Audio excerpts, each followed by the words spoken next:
Баянхонгор аймгийн газар тариалан үйлдвэрлэл. Тариалалтын өнөөгийн байдал. Одоогийн байдлаар 13.5 мянган га талбай атаршиж, 1065.3 га талбайг 18 сумын 365 иргэн аж ахуйн нэгж байгууллага эзэмшиж, нийт газар тариалангийн бүтээгдэхүүн үйлдвэрлэл 18.2% байна. 20 сумын 258 иргэн 13 хоршоо 9 аж ахуйн нэгж төмс хүнсний ногоо тариалж газар тариалангийн салбарт ажиллаж байна.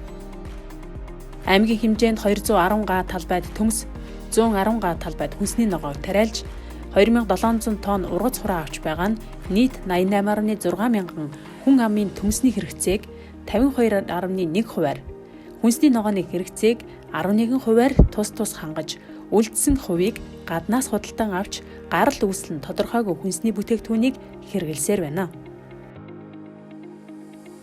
Тэжээлийн ургамлын тариалалт энэ онд 111 га талбайгаар нэмэгдэж, нэг гаагаас 31.2 центр ургац хураан авсан нь өмнөх оны мөн үеийнхээс 40%-аар өссөн үр дүнтэй байна.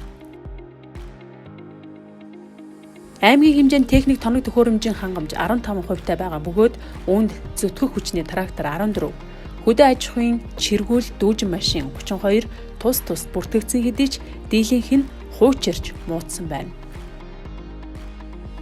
Жил бүр 17 сумын 9772 м2 талбай бүхий өвөл зүүнний болон нарны энергиэр халдаг хүлэмжинд нарийн ногоо жимсгэн тариалж 78-аас 90 тонн ургац хураа авч байна. Жимсгэн хөтөлбөрийн хүрээнд 2013 оноос хойш нийт 213 га талбайд чацаргана. Үхрийн нүд, алим, чавга, далан хальс, бөөрөлцгөн зэрэг 7 нэр төрлийн жимсний мод суулгац тариалж нэр төрлийг нь нэмэгдүүллээ. Газар тариалангийн салбарт хийгдэж буй онцлог ажлуудаас. Хөрсгүй тариалалтыг орон нутагт туршсан анхдагч аймаг болж 57.5 тонн ногоон тэжээлийг тарьж малын тэжээлд нийлүүллээ. Баянхонгор аймагт газар тариалан эрхлэх систем гарын авлага номыг бэлтгэн 100 ширхэг хэвлүүлсэн нь газар тариалан системтэйгээр хөгжүүлэхэд хувь нэмрээ оруулах үз материал болж байна. 20 сумын хэмжээнд нийт 2500 га тариалангийн талбайн хөрсний агрохимийн шинжилгээ бүрэн хийлгэж арга зүйн зөвлөмжийг тариаланчдад хүргүүлсэн. Цагаан будааны тариалтын туршилтын ажилд үр дүнгээ өгч анхны ургацаа авч эхэллээ. Хөдөө аж ахуйн зохистой дадал нэвтрүүлэх, сургалт сурчлагыг амжилттай хэрэгжүүлэн хөдөө аж ахуйн зохистой дадлын гэрчлэгээжүүлэх ажлыг эхлүүлсэн. Ургамлын өвчин хортны нэгдсэн судалгааг мэргэжлийн байгууллагаар хийлгэж, үр дүнгийн болон цаашид анхаарах арга зүйн зөвлөмжийг боловсрууллаа. Ургамлын гарал үүслийн цахим бүртгэлд 16 сумын 192 тариаланчийг бүртгэж, цахимаар гарал үүслийн гэрчлэгийг авах боломжийг олголоо.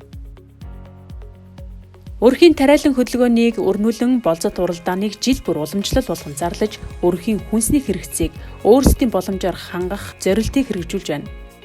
Хөдөө аж ахуйн кластер төслийн хүрээнд стандартын шаардлага хангасан 500 тонны хөргүүртэй зойрыг барих ажлыг эхлүүлсэн бөгөөд энэ онд бүрэн ашиглалтанд орно. Тариалангийн үйлдвэрлэл эрхэлж буй талбайн бүтэц. Жимсгэн 9 сумын хэмжээнд энэ онд 7 төрлийн жимсгний мод суулгацыг 25.3 га талбайд тариалж, нийт талбайн 4%-ийг бүрдүүлсэн. Үр тариа. Баянлэг бөмбөр сумдад 0.5-аас 5 га талбайд хөх арвай цагаан будаа тариаллаа. Тэжээлийн ургамал 16 сумын хэмжээнд тус бүрдээ 0.5-аас 130 га талбайд тэжээлийн ургамал тариалан нийлбэр дүнгээр 359.1 га талбайг ашигласан нь аймгийн нийт тариалсан талбайн 49% болж байна. Төмс 18 сумын хэмжээнд тус бүрдээ 0.1-ээс 65 га талбайд төмс тариалж, нийт тариалангийн 29% буюу 212 гааг ашиглаж байна. Хүнсний ногоо 19 сумын хэмжээнд тус бүрдээ 0.1-ээс 52 га талбайг ашиглан 15 нэр төрлийн хүнсний ногоог тариалан, нийт талбайн 19% буюу 144 га талбайг ашиглаж байна. Тариалангийн талбайн боломж, ажиллах хүчний мэдээлэл. Тариалан эрхэлдэг өрхийн тоо 2017 онд 361 байснаас 2021 онд 393 болж 32 буюу 8.8%-аар өсөж, харин аж ахуйн нэгж байгууллагын тоо 2017 онд 59 байснаас 2021 онд 34 болж өмнөх оныхоос 25-аар буюу 57.6%-аар буурчээ. Тариалан эрхэлдэг талбайн хэмжээ 2017 онд 590 га байсан бол 2021 онд 745 га болж 155 га буюу 26%-аар өссөн байна. Газар тариалангийн бүтээгдэхүүн үйлдвэрлэл. Сүүлийн 5 жилийн статистик үзүүлэлтээс дүгнвэл төмсний тариалалт хэвийн хэмжээнд, харин хүнсний ногоо тэжээлийн ургамлын тариалалт өссөн үзүүлэлттэй байна. Орон нутгийн газар тариалан үйлдвэрлэлийн хангамж нийлүүлэлт. Хүн амын тоо өсөж, үйлдвэржүүлэлт өргөжж байгаа тул хүнсний болон хөдөө аж ахуйн бүтээгдэхүүний эрэлт улам бүр нэмэгдэж байна. Тиймээс хүн амын хүнсний хэрэглээний шаардлага өсөж, эрүүл экологийн хувьд цэвэр хүнсний эрэлт хэрэгцээ улам бүр өсөх хандлагатай байгаа юм. Төрөөс үзүүлж буй дэмжлэг. Дотоодод ургуулсан хүнсний ногоог нөөтөөс чөлөөлж байгаа ба газар тариалангийн үйлдвэрлэлд эрхэлж байгаа аж ахуйн нэгжийн орлогын албан татвараас 50% чөлөөлж байна. Монгол Улсын засгийн газраас 2016 оны 185 дугаар тогтоолоор хүлэмжийн голлох, таримл болон улаан лал, өргөс тэмхийн импортын татвар 5% байсныг 20% болгож нэмэгдүүлэн дотоодын үйлдвэрлэлийг хамгаалсан. Жил бүрийн 11-р сарын 1-ээс 5-р сарын 1-ний өдрийн хүртэл хугацаанд оройн 22 цагаас өглөөний 6 цагийн хооронд өвлийн хүлэмжийн ахуйд хэрэгэлсэн цахилгааны төлбөрөөс 1 м2 талбайд 1762 квадрат цагаар тооцож 100% чөлөөлөх засгийн газрын 2018 оны 324-р тогтоол батлагдсан ба 2020 оноос улсын төсөвт тодорхой төсвийг суулгаснаар хэрэгжиж эхэлсэн юм а.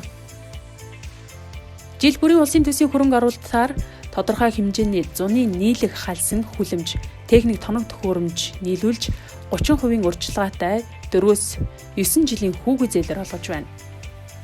Хүнсний ногооны 9 нэр төрлийн үрийн үнийг 20-80%-аар хөнгөлж, тариалалтын хэмжээгээр нь аймагуудад хуваарлан олгож дэмжлэг үзүүлсэн. Цаашид хэрэгжүүлэх зорилт үйл ажиллагаа боломж. Услалтын систем.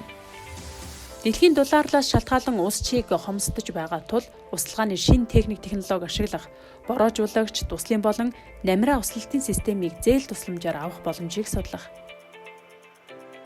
Үр бордоо ургамал хамгааллын бодис. Үр бордоо ургамал хамгааллын бодисын хангамжийг нэмэгдүүлэх, үр үржүүлэх, зээл тусламжид хамруулах. Хүлэмжийн аж ахуйг нэмэгдүүлэх, хамгаалагдсан хөрсний тариалтыг нэмэгдүүлж хүлэмжийн аж ахуйн хангамжийг өсгөх. Техник тоног төхөөрөмж. Тариалалт ургац хураалтад ажиллах техник тоног төхөөрөмжийн түрээсийн үйлчилгээг нэвтрүүлэх.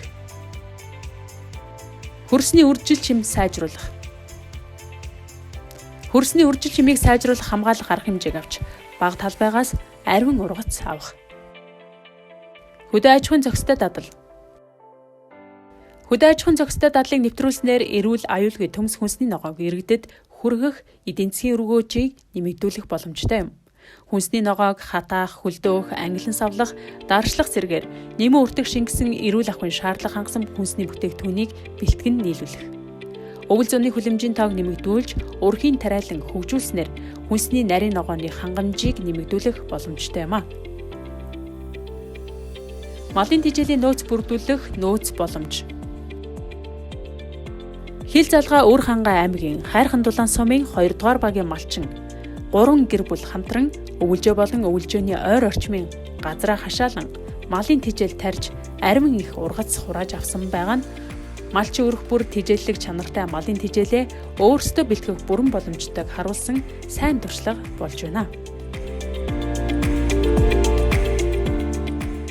Баянхонгор аймгийн газар тариалан үйлдвэрлэл.